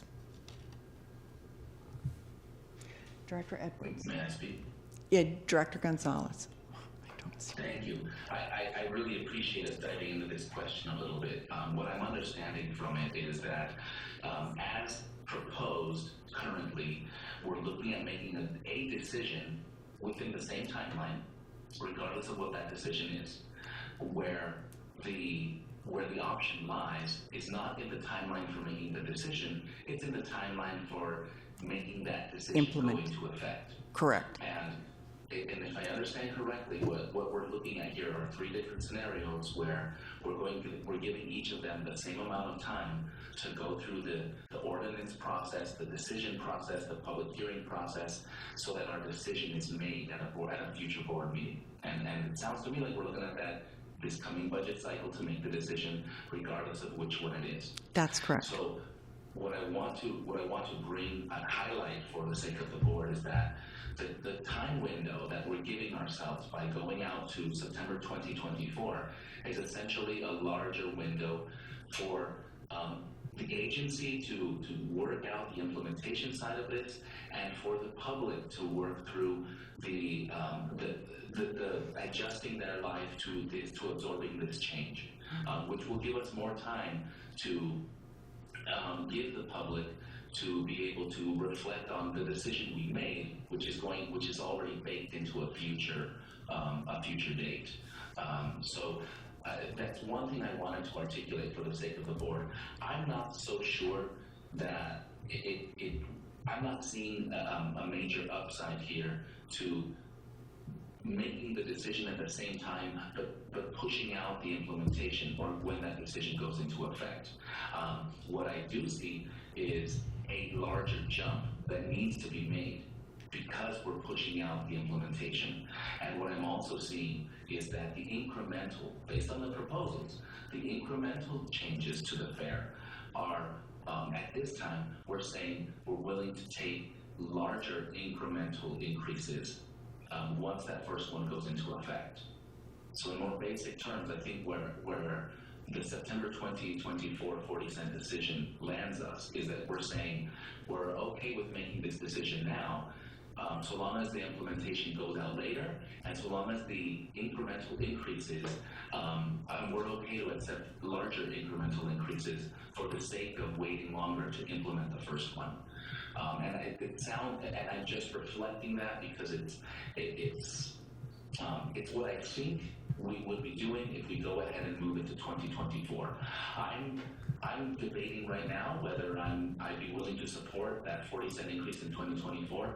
I'm just trying to figure out whether we're just setting ourselves up for a longer lead time for the public to accept it, and if we're setting ourselves up for larger incremental increases over time because of the way this proposal is brought forward.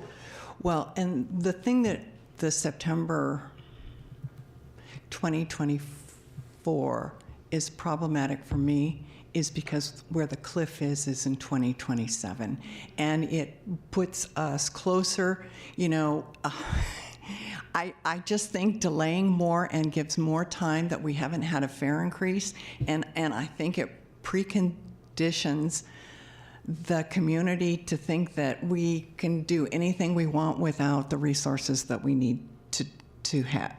So I can't support a 2024 September. I could a January because that's within the same fiscal year. Not January, September. I mean, it was the no, put the dates up It's there not again. the same fiscal year. We are right now in the 23 fiscal year. Yeah. And the 24 fiscal year would be the January 24 increase. And the September 23 increase would be Yes. the same fiscal year. Yes. Right. Yeah, because our fiscal year starts in July. Right.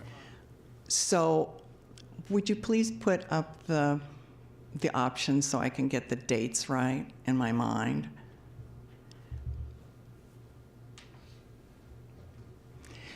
Okay, so it's the January 2024 that I could live with because it's within the same fiscal year as September 2023. We would be in the 25 fiscal year for September 24. And I can't, I mean, we're looking at where we are and where the cliff is, I can't go into a fiscal year 25. I just can't. And I can't in my responsibility. Nancy. I just want to point out that simple movement from September of 2023 into January of 2024 removes a lot of the negotiation that we're going to have to do with our partners. Not impossible to do it, okay, but it removes it because we have at least a year to provide them the required notice by contract. Okay, it does give just a little bit more time for the socialization piece and bringing our public, just giving them a little bit more time. Thank you. Now we'll go back to Director Edwards, followed by Director Kim, followed by Director Way. Thank you. I think there's a little bit of confusion as well, and you were trying to clarify it earlier, that whatever date you choose, that amount of fare increase goes along with it. I can't choose September 24 and say that I want 20 cents. No. Yeah, I just want to make that clear because But I think that's there's not some the folks that are hung up proposal. on a. That's not the proposal that the staff is saying. Right, exactly, and some people are hung up on a date. No, that's not. But they're not they don't want to carry the money with the date. And I think there's no choice in that. Either That's correct. You choose the date and the money goes with it. That's correct. That's, no. Oh my gosh, it has to be incrementally.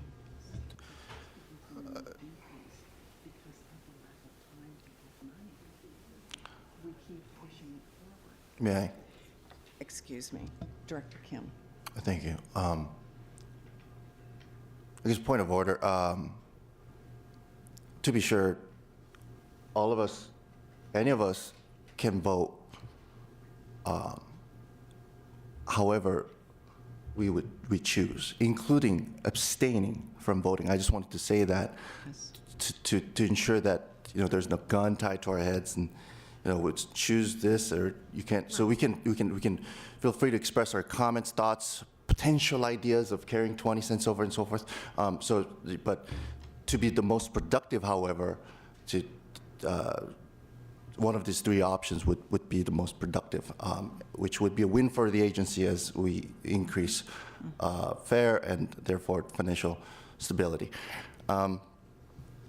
We've had a very productive presentations and informative presentations and productive discussion, and I understood from the beginning opening remarks that the goal here today was to do a straw vote, informal vote, and I think we've all spoke our pieces.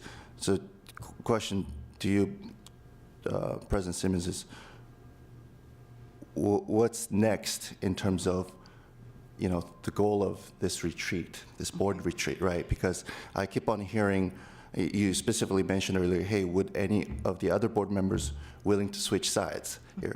And we're not making a formal vote, but rather this productive discussion, and I'm enjoying it as well. So that was the question to you. Thank you. Well, it's a straw vote, but the agency wants at least 4 board members to agree to one of the dates and one of the amounts, because that becomes consensus of even of a straw vote. And so that's what I'm looking for, is can we find I need 4 board members minimum to agree to one of the dates. And I believe we have come to consensus. At the very least, September 2024 option, we know that at the very least, we would like to support that. Some board members would like to support sooner implementation. Well, I've only heard 3 board members want September 2024. Okay. So the way I'm understanding this is, as for those board members who are for earlier implementation for fare increase, by default, earlier implementation, the later dates come after that such earlier date. So September 2024 comes after 2023. So as for those folks, are we all at the very least agreeing to a later increase? In addition to some folks I would agreeing? propose an in-between one, which is January 2024.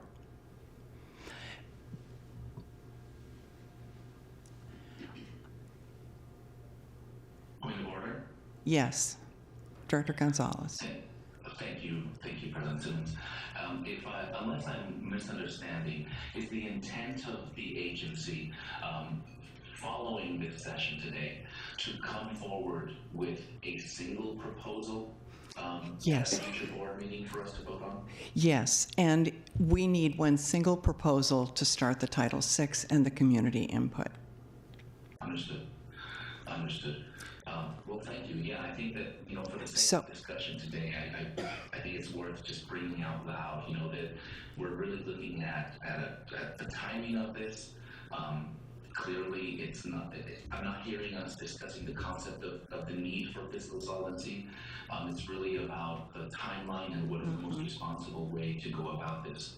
And so if I understand correctly, the agency is able to deliver on either one of these proposals from a compliance standpoint on the timeline.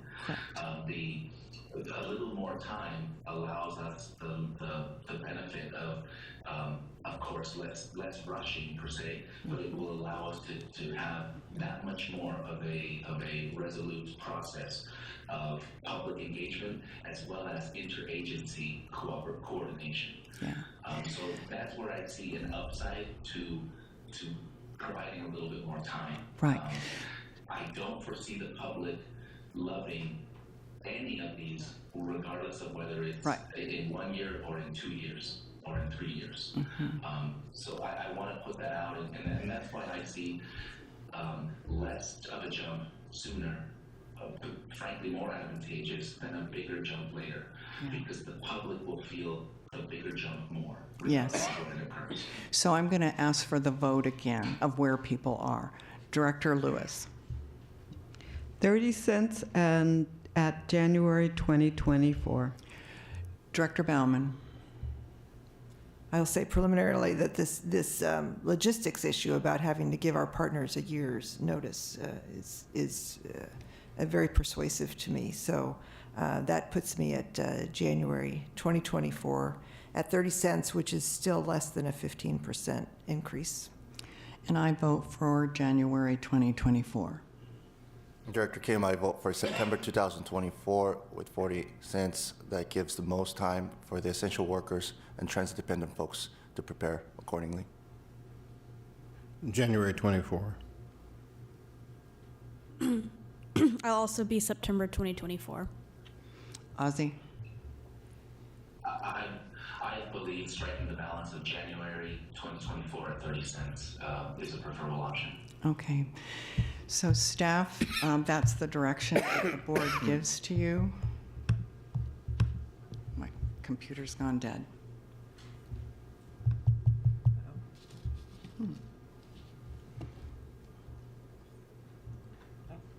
Maybe it just went to sleep. So, Director Way, and then I'm going to move to General Manager Dessou. Thank you. And I may just be, ahead of myself, but can we explain next steps, public process? That's Okay. well, my computer went dead, and so I lost what I was supposed to be doing. So just 1 second now.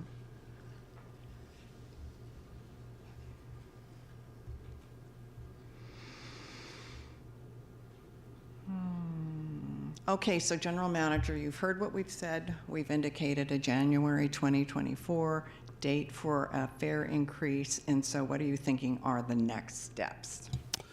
I appreciate the conversation and the guidance. With the January 2024, staff will start our public engagement and outreach. We will also start our Title VI analysis. We will come back to the board in April with the ordinance for you to review, and a second review in May of next year. Those are the next steps. Okay, thank you. Well, that concludes our meeting today. I want to thank everyone for your attendance and the questions and your participation. And as always, I thank the board members and the huge amount of time that the staff has taken to get us to this point. It's not what any of us like, and yet I think it's absolutely essential. There's a lot of good work that this agency does, and we're all better because of all of our participation. So thank you. Please stay safe.